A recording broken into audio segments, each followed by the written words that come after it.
નમસ્કાર, જય હિન્દ, જય ગરવી ગુજરાત. હું હેમંત મકવાણા, આમ આદમી પાર્ટી ગુજરાત. અને લગભગ તમામ ખેડૂત મિત્રોના રજિસ્ટ્રેશન છે. આઈ હોપ કે પોતાના મગફળીના ટેકાના ભાવે ખરીદી માટે તમામ લોકોના જે રજિસ્ટ્રેશન છે તે થઈ ચૂક્યા છે. અને હવે આ 8 ચોપડી પાસની મંત્રી અને તંત્રી, આ બધા 8 ચોપડી પાસના કેવા મગજ કામ કરે છે મિત્રો, એ જોવાનું રહ્યું. અને હવે એક નવું સિસ્ટમ લાવી છે કે તમારી જે માંડવી છે, તમારું ખેતર છે, તે સેટેલાઇટથી જોવામાં આવશે અને ચેક કરવામાં આવશે કે તમારા ખેતરમાં માંડવી છે કે નહીં.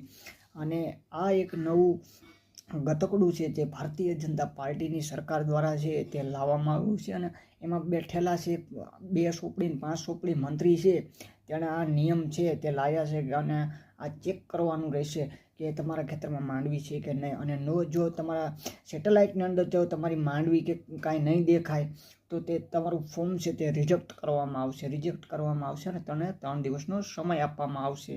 3 દિવસના સમયની અંદર તમે ડોક્યુમેન્ટ અથવા પ્રૂફ સબમિટ નહીં કર્યું તો તમારું ફોર્મ રદ કરવામાં આવશે. આવી છે તે ગુજરાતની જે સરકાર છે, જે 8 ચોપડી 5 ચોપડી અને ગુંડા અવાલા તત્વો છે ભેરા છે, જે ખેડૂતોને સતત છે તે પરેશાન કરવાનું, હેરાન કરવાનું કામ છે તે આવા લફંગાઓ કરી રહ્યા છે.